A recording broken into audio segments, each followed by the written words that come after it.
Duncan said something on a recent rambling retro nonsense, and it distracted me, and in a good way, because I think everybody has a place in their heart for their childhood fish and chippery. Oh, you know? yeah. And actually, Duncan, you drop it into the conversation often enough for me to be confident that you can do your childhood fish and chip shop. I can do hours on chip shops. Where do you want to start? Well, I'm going to start, actually, because I went away and did a little bit of research, because it's quite interesting. Do you know where fish and chips came from? You won't guess it. Well, I thought... It must be a seaside somewhere. Blackpool, I'm going to guess. I thought it came with Jewish refugees back in the earliest part of the 20th century. Do you know, you're spot on. Oh, it was longer ago than that. Back in the early 1700s. Oh, really? Yes. Oh, okay. And these Jews were called Sephardic Jews. They were basically Spanish, Iberian Jews. Yeah. And they had their own culture, their own language, which was called Ladino. Anyway, the point is this. They used to make fish fried in batter so that they could then keep it and eat it cold on the Sabbath, which would mean that they wouldn't have to light a fire and cook because you weren't allowed to. So the original fried fish was a meal made to be eaten cold the following day by the Spanish Jews. Wow. And they used to sell it in London. It spread then across London, which was only about 200 yards across in those days. But anyway, Londinium. And they sold it. They sold it as fried fish in the Jewish fashion. So that's the origin of it.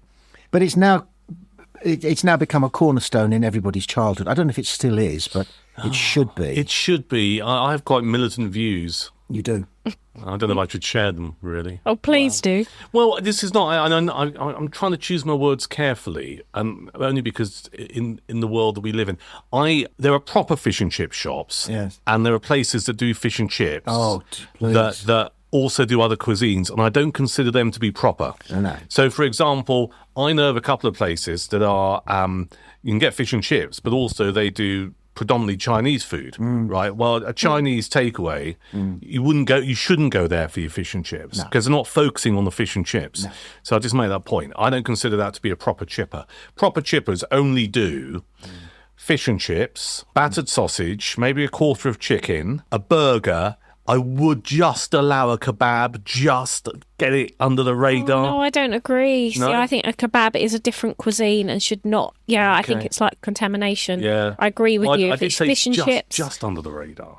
Yeah, I feel like if it's fish and chips, it should just be fish and chips. And I agree with you, because in London, there's a few touristy fish and chip shops that they... From the outside, visually, they look like a fish and chip shop, but they're really not. And I feel like getting a banner or something outside them saying, please, if you're a tourist, don't go in here. This is not real fish and chips. Please don't. This is not real. Because you don't want them to spoil it. Like, you don't want them to go home and, Americans, for example, I don't want them to go back to New York and say to their friends, yeah, fish and chips, it wasn't that great. Probably because they didn't actually go to a fish and chip shop. You're spot on. If you believe Gordon Ramsay, every restaurant in the United States that sells English fish and chips doesn't. It's not even a pale imitation. Yeah. It doesn't look right, and you know it's not going to taste right. And the chips are no. I love a proper chippy. So I've mentioned this before on previous episodes. When we grew up, when I was a little boy in Rustington before we moved to Worthing, there was. It's still there as a chip shop, owned by different people, I suspect, in Sea Lane in Rustington, a chipper. And we always used to have fish and chips on a Saturday. And I think it was called Mix Fish and Chips when I was a nipper. Then on a little bit later in my life, when I was a teenager and still living at home, we used to have fish and chips on a Friday. That used to come from a chip shop in Goring by Sea. It was the Golden something. Oh, yeah. It had a restaurant out the back. It had literally, so it's not there anymore because, I'll tell you why, because the people who used to run it actually won the lottery. Oh. And they sold the business. It's now KFC in Goring. So there's still a food connection. But we used to go there on a Friday to get a takeaway, though sometimes me and my mum used to eat in the back bit. And literally they had about probably 8 tables, tops. and it was very small, and the tables were all Formica topped. And you could go there and you could have your fish and chips, and you could have a lager with it, or a glass of what's that rosé wine? Big in the 70s. Matthias Rosé. That's the one. So you could do that, or have your scampi. So that was always a takeaway, or occasionally dining in on a Friday. And we now, in my current phase of life, we still tend to have fish and chips. Tends to be on a Friday or a Saturday. Do like fish and chips. Can't get enough. Just realised, guess what we're having tonight? Why Are you? wouldn't you? Well, why wouldn't you? Oh, nice. Yeah. And I remember when you used to get them in newspapers, the newspaper was great. It was very authentic. But do you remember dipping your hands in to eat one on the way home and it being boiling, like literally burning your fingers? Yes. And also the fact, like now, even if you go in a traditional fish and chip shop now, the menu is pages and pages long, right? But before, I remember going in when I was younger, and it literally, the menu only had about 6 things on it, and it literally was 1 cod and chips, please, and the only question was large or regular. Yeah. That was it. Yeah. Cash only. Where now, if you go into a fish and chip shop, there's about 20 different options, and I just think sometimes more options isn't better. Like less is more, you know? Yeah, I have a favourite fish and chip shop, only because it's deliciously old school, and that's in Selsey, which is very old school. Selsey is started off as a fishing village. It's south of Chichester, Hales, and it's called Den's Fish Bar. Den's Fish Bar, and it has a very stripped down menu. And you can tell it's a proper old school chippy, because do you know what they have on the counter? They have a big jar Of Go on. pickled eggs? Wally's. Bang on. Pickled eggs. Pickled eggs. You ever had one? Yeah. Oh, They're Not a but I fan. also like a Wally. unappealing, aren't they? So Wally's what? A gherkin? Yeah, yeah. but I think they're called Wallies. Yeah. Yeah. But I do like a pickled egg. I even buy them. Do you know what? I'll give you a funny story. So I like pickled eggs. They're one of my favourite things. But about 3 months ago, Tesco stopped doing them. And I didn't know if it was just my Tesco. So I tried probably 2 or 3 different Tesco stores around me, didn't have them. I actually tweeted Tesco, one of the first tweets I've sent in about 8 months, because I don't use Twitter anymore. But Tesco's not really on Facebook, so it was my only avenue. I tweeted Tesco and they said, yeah, actually, we're not doing them anymore nationally because there's not enough demand for them. And I was like, you're kidding me. It was the only time in my recent history that I think I might start a petition, one of these government petitions, I think you should. where I'm going to get at least 10,000 signatures online and we can bring back pickled eggs to Tesco. I can get you in the paper. Yeah. I can get that in the Yeah. paper for you. I mean- I'll tell you something else they stopped doing. Yeah. Gentleman's relish. Yeah, that's That was in the news recently. Oh, interesting. Yeah. perhaps it's because it's gender specific. It's probably Well, I just don't think enough people were buying. gentlemen and women's. It would have to be, wouldn't it? Yeah, it's not politically correct enough. No. But what's wrong with pickled eggs? Why is there racism against pickled eggs? Well, hang on. Why is it? Where's the? I don't know. What's wrong with it though? Why is there no demand anymore? Like, what's so controversial about it? Well, if you go to Den's Fish Bar in Selsey, but I'll tell you what, Hells. Next time you're on the south coast, we'll have a little trip to Den's Fish Oh, Bar. I'd love that. Yeah. You can have a look at the lifeboat station in Selsey and have a pickled egg from Den's. Something you said earlier, Hayley, got my grey matter working, because you said the only choice that we used to have back then was large or regular. Yes. Well, I'm afraid I'm going to pull age on you here, because we dreamed of being offered the wide, vast choice of large or regular, because there wasn't any. And you couldn't get large chips or regular chips or medium chips or regular cod or medium cod. Cod and chips was just that. Cod It's and just chips. cod and chips, yeah. And yet, here's my thing. I can't stop myself from mentally rehearsing what I'm going to say when it's my turn to be asked. And so I stand there in the queue with 2 people in front of me. Yeah. And I'm going, cod and chips twice. Large cod and medium chips twice. No, large cod, cod. I don't know why. I'm sort of rehearsing getting it right because I don't want there to be any confusion. Yeah. But again, you know, the size of it matters. Jane and I now share a large cod and chips. Yeah. Oh, you get a large chips now feeds about 4 people, does it not? And it's weird because everything else in life is getting smaller. Like a bag of crisps has about 10 You're crisps right. in it now. Shrinking. Yet when you go to the fish and chip shop, it's like it's rationing didn't appear there because now you actually get more for your money, I think. I'll tell you what, you don't get any more in fish and chips, and I'll have to mime this Hayley, and since you're 200 miles away from Duncan and I in the studio, you'll have to just listen to Duncan, see if he can work out what it is. You don't get what you always used to get with your fish and chips is a moment when you're eating your fish and chips and you suddenly... You're wondering what's in your mouth. He was either having a stroke or... Again. or he's... and then you do this. He's miming... it's a bone, isn't it? It's a bone in your fish. You used to get at least one bone. Yeah. And so you were eating it tentatively, expecting that it might be in there, because you read that the Queen Mother had to be rushed to hospital because she got a fish bone stuck in her throat. But and you remember those little wooden spoon type fork things that were like in between a fork and a... But it wasn't a fork, was it? Because it only had like one little indent in it. Well, I don't know. So it wasn't quite a fork. It wasn't a spoon. I didn't like them. I was very happy eating all the fish and the chips with my fingers. I think you have to do that. There is something really? quite magical, going back to what you said a few moments ago, Hales, which is that you're walking back from the chip shop and you might put your hand in the bag or whatever and they're really, really hot. And you go, oh, it's a bit hot. But there is something quite magical. If it is a winter's night, so I'm kind of thinking October, November, December, January, right? And maybe, just maybe, you've been to the pub and you've had certainly 3 pints, because that's about right. And you're going to the chipper on the way back, and it's that kind of temperature where when you breathe out, you can see your breath in the winter the winter night air. Having some chips, walking home in that kind of environment, beautiful. They taste better. Oh, you can't beat that. Yeah. Do you know the bits I like? The scraps at the bottom of the chip bag. Crinkle. Oh, I love scraps. Oh. Crinkle. They used to sell you could get a bag of crinkle for, I don't know, three halfpence, I think, or something, and it would just be the batter. But then that's a delicacy in Japan. Is fried batter dripped into, But no, what I was going to ask was this: does anybody else have a routine in which, as you're getting towards the end of your fish and chips, you make yourself a final mouthful and leave it to one side, so it's the last thing you put in your gob? No, go on. No, go on. You must. Oh, isn't there a chip that you leave to last? Well, that hasn't been up until now, and I'm liking the idea. Go on. Because you get there, you working your way through your chips, and you suddenly go, "Oh, there's a big boy." Yeah. So he'll do for last, right? So you choose what is always the biggest chip.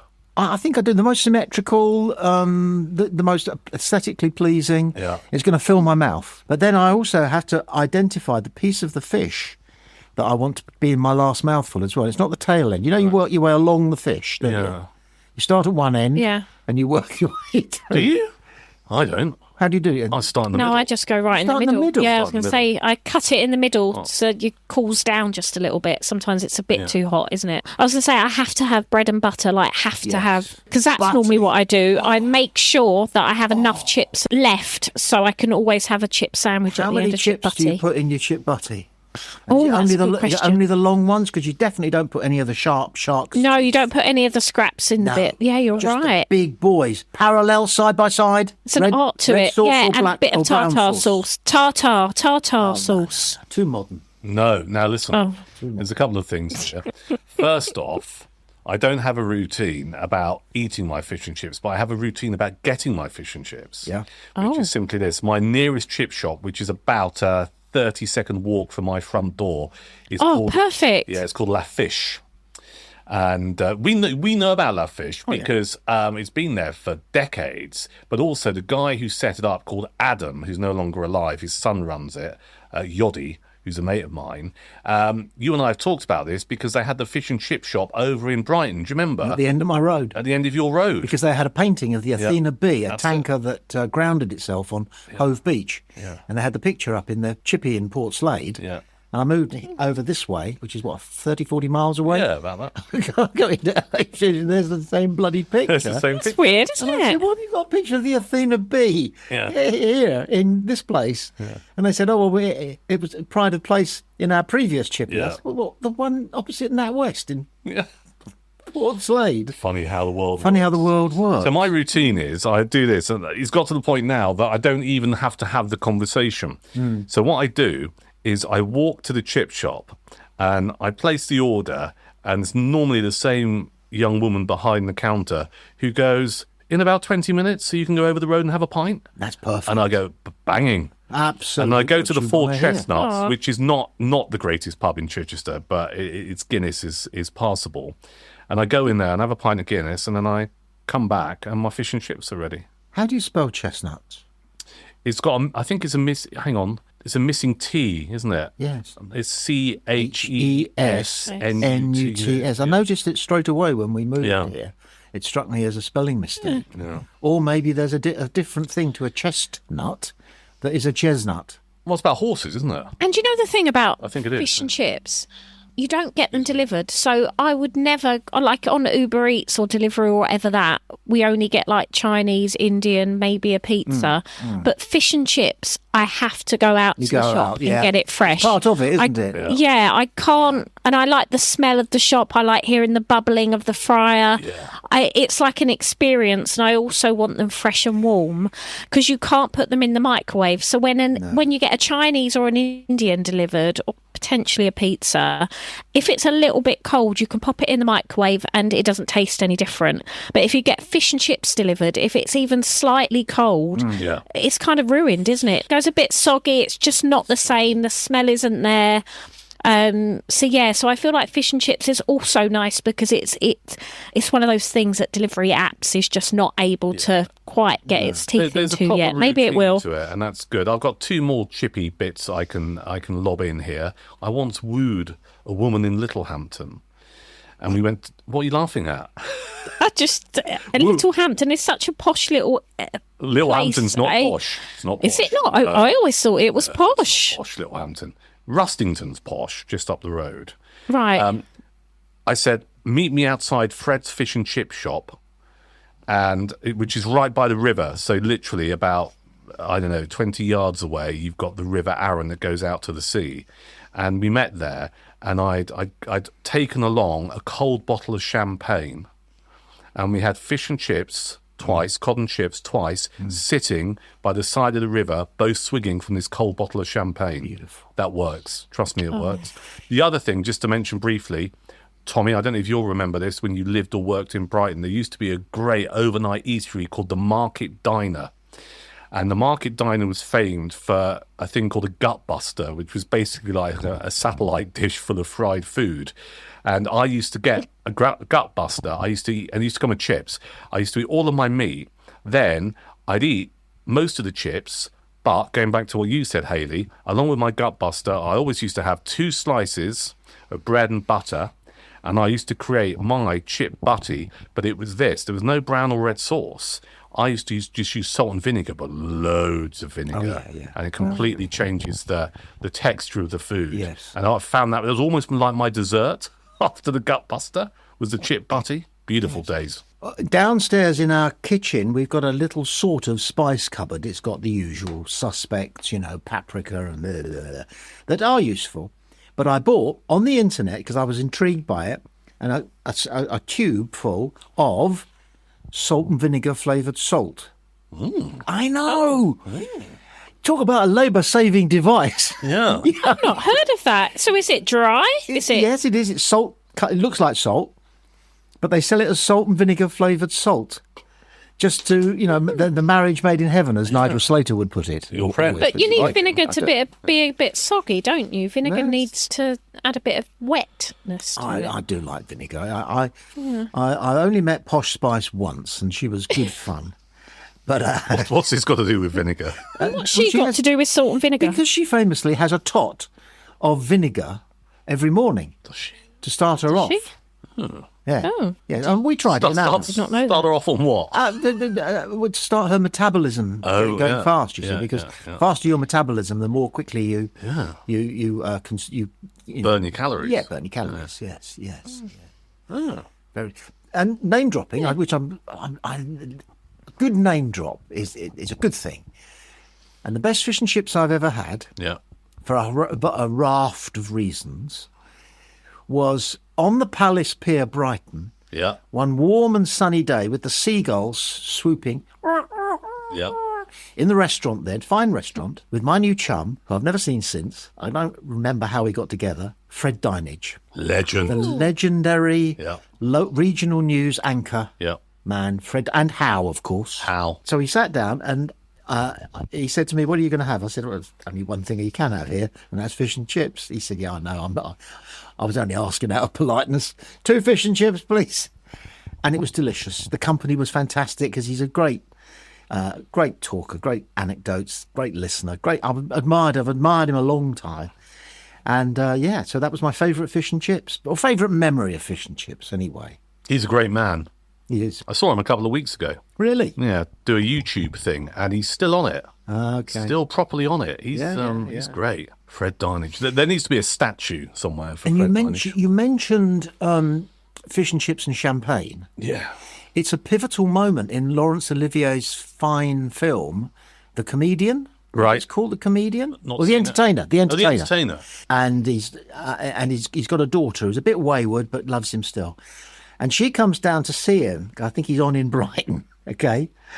And they get fish and chips and drink champagne on the seafront of Brighton, just like you and your woman that you were wooing. Wooed. So, I mean, it's got a place, therefore, in English literature. What I like about it, it's kind of, and I often think about it, is it's kind of, fish and chips is it's kind of iconic, but it is, everyone loves fish and chips, is what I'm trying to get to. And then you marry it up, and sometimes it's seen as I think it's fair to say, a slightly, maybe a slightly cheaper version of a takeaway. Not so much nowadays, but so it's like, fish and chips as opposed to, getting a curry and rice and stuff. It's a bit cheaper. So you've got that married to the fact that you have fish and chips, but then you've got a lovely cold bottle of champagne that's a bit pricey. I like how the two kind of compare and contrast. Yes. Do either of you recall a tycoon, they used to call them, called Robert Maxwell? Yes. Yes. So he bought a football club, Oxford United. Yeah. And they had an evening match, and he had his chauffeur, Rolls-Royce, drive him to the game. Yeah. Then after the game, Bob, he was peckish. So he said to his driver, "Is there somewhere we can get something to eat?" And the driver said, "Well, there's a fish and chip shop coming up on the right." So Maxwell went, "Ah." So the chauffeur was sent in to buy large cod and chips. Yeah. Twice, probably, for Maxwell, right? Yeah. And apparently what happened was this. He started eating them in the back, and he'd taken 2 mouthfuls of them, and he said to the driver, "Open the window." So the driver opened the window, and he threw them out of the Rolls Royce Right. because he didn't like them. What's the matter with you? I said, well, I mean, I think he'd been What a brought waste. up. I know. Never trust people who don't like fish and chips. Never trust people who don't. Is there anybody apart from Robert Maxwell who doesn't like fish and Don't know. chips? No. I've never come across it. No. I've only ever come across people go, "Oh yeah," Yeah. because what is it about? It's mysterious, isn't it? Are there any songs written praising fish and chips? No. Oh, should be. It must be. I bet there is. I can't think of any. No. No, but I bet there is, because it feels like it's wrong not to, especially with all those novelty songs. There's we a had in song the by 60s and Kirsty 70s. MacColl Okay. called "There's a Guy Who Works Down the Chip Shop Yes. Who Thinks He's Elvis." That's in there, isn't it? It's kind of in there, but there are, I can't think of any others. Yeah. Speaking of Elvis, and going back to novelty songs for a second, my favourite, the only Elvis song I liked was where he sings, "Are you lonesome tonight? Will you miss me?" And he's at Caesar's Palace, with 5,000 people. Yeah. And he makes himself laugh. Have you heard it? Yeah. Yeah. It's great. Have you heard it, Hayley, by any chance? Don't know. Go on. Tell me. Well, he deliberately gets the words wrong. And instead of singing, "Do you gaze in the mirror and wish I was here?" And he sings, "Do you gaze in the mirror and wish you had hair?" That's cool. He sings it, and then he goes. And I don't know why he goes, because he's the one who does it, so he's expecting it, isn't he? So why does it make him laugh? Did he do it accidentally? Because he used to sing that in rehearsal to make the band laugh, Yeah. and now he suddenly sang it live at Caesar's Palace, and he can't go on. It's life affirming, that recording. It is. I like it. It's good. It's him being human. Yeah. I mean, we know he was human, because what a way to go. I like Suspicious Minds. That's one of my favourite songs, as well as... he could sing. I do like that. I like the slightly more camp 70s Elvis. Burning Love. Oh, yes. Oh, yeah. And Way Down. Yes. Oh, yeah. I'm a hunker burning love. Love it. The first song my brother bought, I was jealous because it was an Elvis song, and that meant he was cooler than me. Well, given the fact that it was the Baron Knights that you were buying, that wouldn't be too hard, Tom. Yeah, the bar wasn't set high. That's quite extreme differences there. Well, the song was called Return to Sender. Oh, yeah. And nobody explained to me what it was, but I heard him playing it over and over again. And it is, he sends a letter to a girl that has jilted him, asking if she'll have him back. But she sent it back with a note on it, because he put his address on it, on the back, like you used to. And she just writes across the front of it, Return to Sender. Unopened. Yes. Yeah. Return to Sender. She wrote upon it, Return to Sender. And I thought, where is this place, Sender? Just off the A1. It does sound like somewhere in Arizona, doesn't it? Yeah. That returned Trump somehow. Yeah. Whatever. Did you fancy it?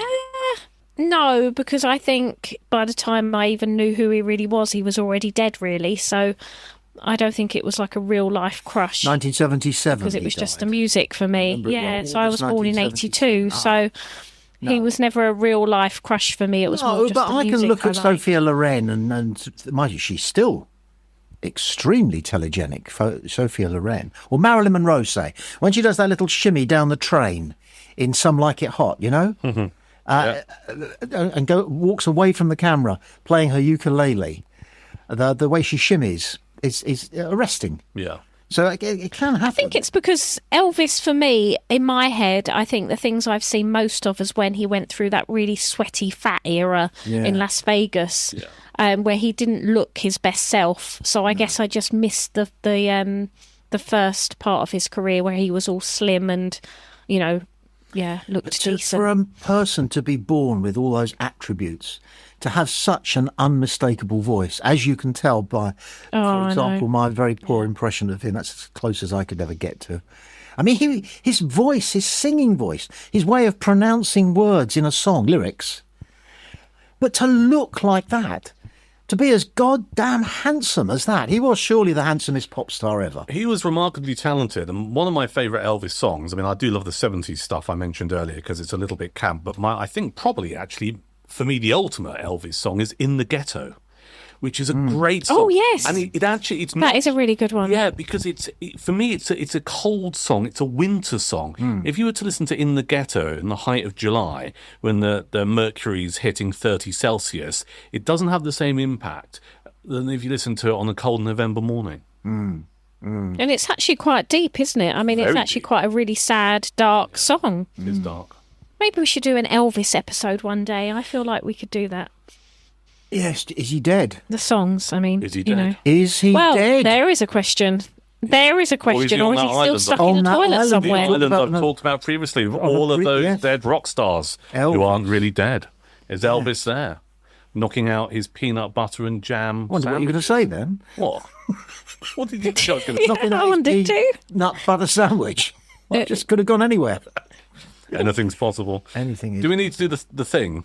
Yes. Okay, hang on. So, Before we do the thing, can we also do a bit just to say thank you and hi to Jim, who's been commenting on our Facebook page recently, and said that he's been enjoying the podcast, but also we sparked a memory. He had a guy in his class at school in the 70s called Bruce, and it was only when years later at a school reunion, I think years later when he was 40 or so, his name was never Bruce, his name was Andy.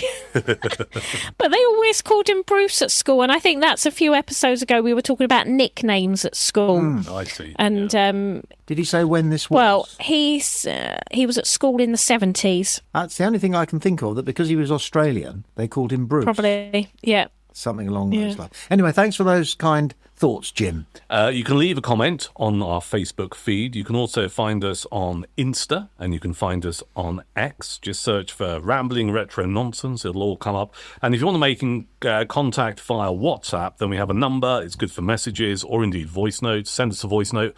We'll play it out. 07405 341 500, 07405 341 500. And the email address is ramblingretrononsense@gmail.com. Send us an email. And a reminder, we're on YouTube. Find us and hit the subscribe button and help spread the word of this Rambling Retro Nonsense podcast.